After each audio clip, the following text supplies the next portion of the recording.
Hey, it's Mike Wilson, and today we're going to do another installment in our decoding series. Today's episode is called Decoding Brand Building. So let's jump right in. So the first thing we're going to do is debunk a few advertising and marketing myths in this discussion. One of the things you hear all the time from marketing professionals is to sell benefits, not features. We're going to point out some inconsistencies in that strategy. Also, a lot of people think that marketing is vastly different from sales, particularly salespeople. We're going to show you that it really isn't. Also, we're going to talk about how there isn't really very much difference at all between the concepts of brand building and awareness advertising and promotions and lead generation. And we're going to demonstrate a few examples of how that functions in the real world. And then one of the things I think is really interesting is that you really need an expert in agency to build brand.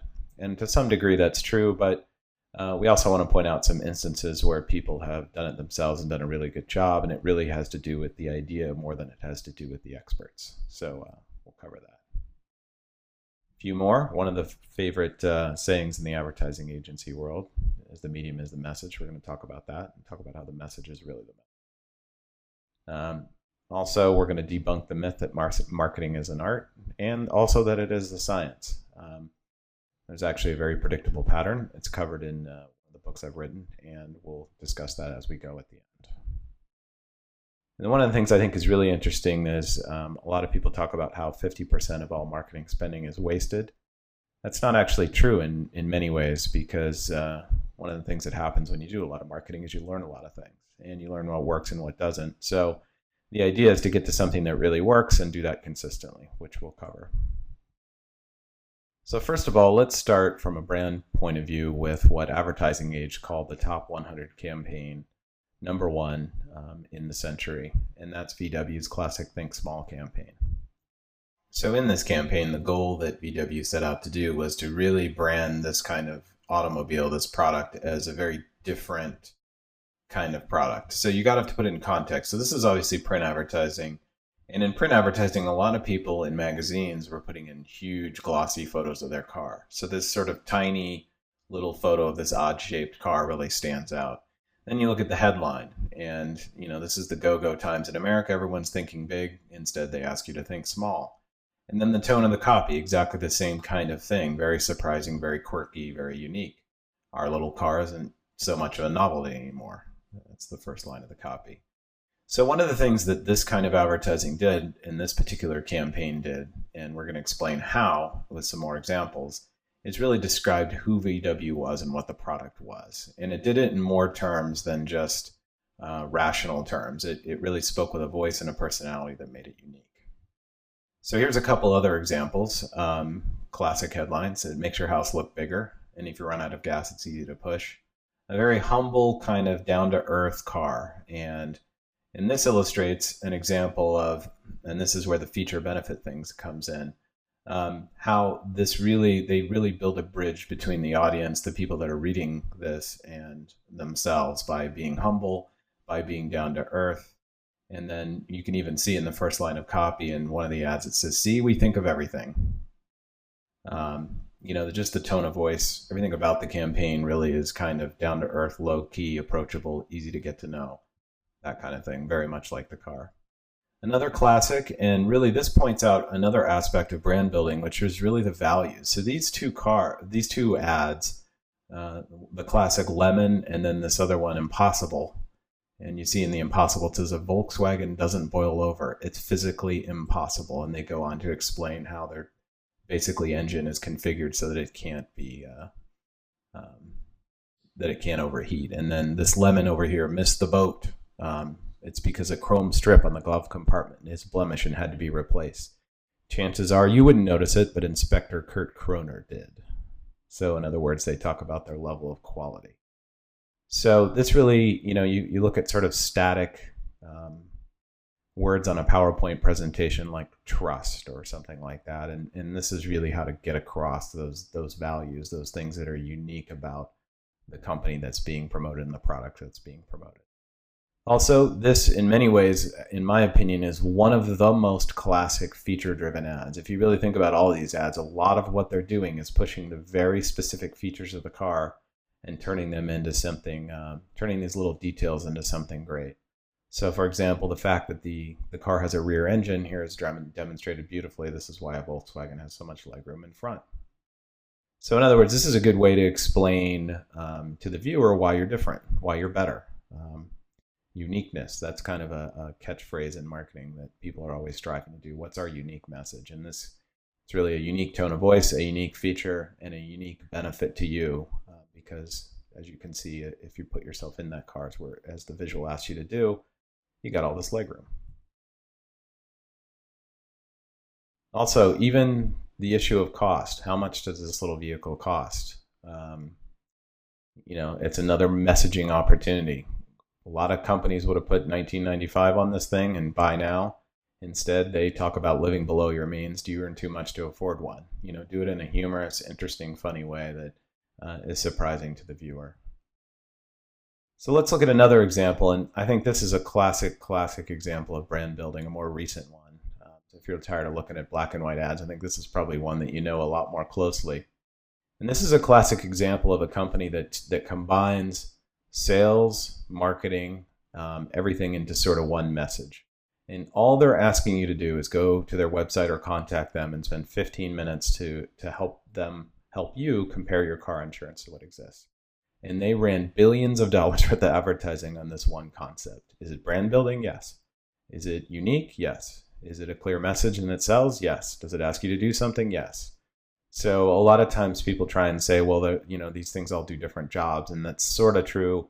But oftentimes that's just a feature or a function of administered marketing instead of a real clear message. And I think one of the things to really point out is that what does brand building do for a company? It really helps implant the concept that the company is trying to get across into a customer's mind. So you can see that Geico clearly leads in terms of demonstration of value among consumers.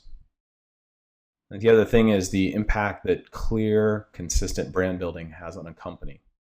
So for example, you look at the profit change when they started this campaign from about $3 billion, it's almost gone up 4 times to $11 billion. And their market share has gone up 4 times. 4x, and then they've also jumped from number 7 to number 2 in the market. And you'd have to say that it's almost, sure, there's some business reasons for it. There's probably some cost reasons for it. I know their business model's a little bit unique because they sort of go around some of the traditional distribution models. But I think no one can deny that the clarity and consistency and the selling with personality of the message has really come through. I feel like I can almost see how this was presented, that someone kept saying, well, Geico, that sounds like Gecko. Doesn't anyone ever say that you're Gecko? And I'm sure some creative said, well, why don't we just make it a Gecko and point out and highlight that confusion. I think that's a really good idea of how a simple, clear idea and this concept of selling with personality is so important. So this is really the strategy. When you think about brand building, it's clear, consistent selling with personality. So that's going to be the theme of kind of the rest of our talk. So you say, okay, you've shown me a couple examples from a long time ago and recently with a lot of money behind them. So let's look at a very specific viral video example. And hopefully you've been blessed enough to see the Chuck Testa online ad. And it's very humorous. Basically, it's a regional taxidermist. And they show animals out in the wild and they say, I bet you thought this was alive. Nope, it's Chuck Testa. And then they tell you about the taxidermy service. As you can see, they've got over 15 million views. I can't speak to the business impact, but I'm sure that it has had plenty. But again, it's another example of selling the product very clearly. They're selling taxidermy here. There's a lot of ways you could have done that without being so interesting, being so clear. So again, another clear, consistent selling with personality approach. Repeated over and over and over. Classics, one of my favorite. Another example of clear, consistent selling with personality is it takes a tough man to make a tender chicken, Frank Perdue. And he actually came up with this advertising approach himself. He spent a lot of time studying different advertising campaigns and came up with this idea. So if you've ever been in the creative field, sometimes we say that if you can't overcome the CEO, the best thing to do is feature them.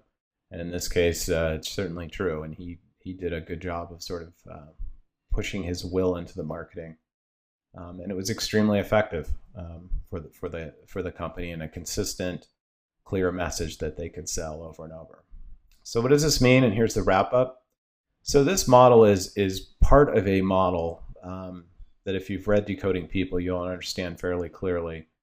And basically what it does is it breaks down the way humans think into sort of a spectrum. And it helps explain why this brand building approach and these brand building examples I've put in place make so much sense. So when you're thinking about brand building, it's all about clarity. What is the single clear message? And marketing people talk about this all the time, but it's really important. And I think you can see it in those messages that I just highlighted. Consistency. I can't emphasize this enough.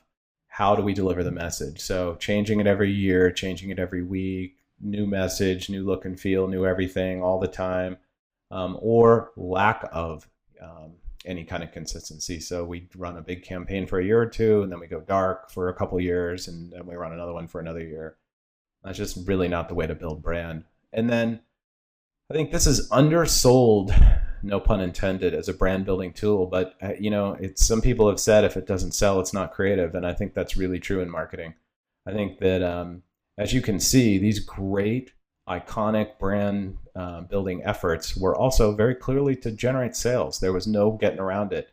I think that a lot of people are looking for awards and to grow their agencies and that kind of thing, and they're not so much looking out for the client's business.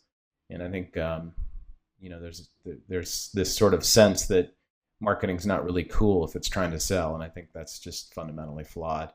And then I think probably one of the most important things, and this is the thing that you see in all the campaigns that I've highlighted here, is selling with personality. And if it doesn't have personality, and we've all seen this marketing, it really comes off as what I'd call marketing, which is the sort of vanilla, sounds like all the competitors all sound the same, nobody's very different, nobody stands out. That's really the lack of personality. It's like trying to choose a good guy among four guys all dressed exactly the same with the same haircut. There's just nothing to grab onto. So anyway, final point on this is that really, and I think it's been said, but it's good to emphasize here, is that everything that a company does is brand building. So having that clarity, consistency, and selling with personality, particularly if it's exactly what the company truly represents and truly is. So in other words, if the personality inside the walls matches the personality that's presented outside the walls, that's your ideal scenario. You really don't want inconsistency there, because in the internet age, everyone knows everything, and they're going to sniff out that you're kind of a phony baloney. So anyway, it's all brand building. I think it's been said many times, but I think this helps explain a little bit more why. So if you want to learn more about the concepts that I've kind of done a gloss over here, I cover this information much more in Decoding People, how this system works and how you can apply it to different applications like this one. It's obviously available on Kindle and iTunes Bookstore. And then obviously you can visit our website at idea34.com for more. Thanks again.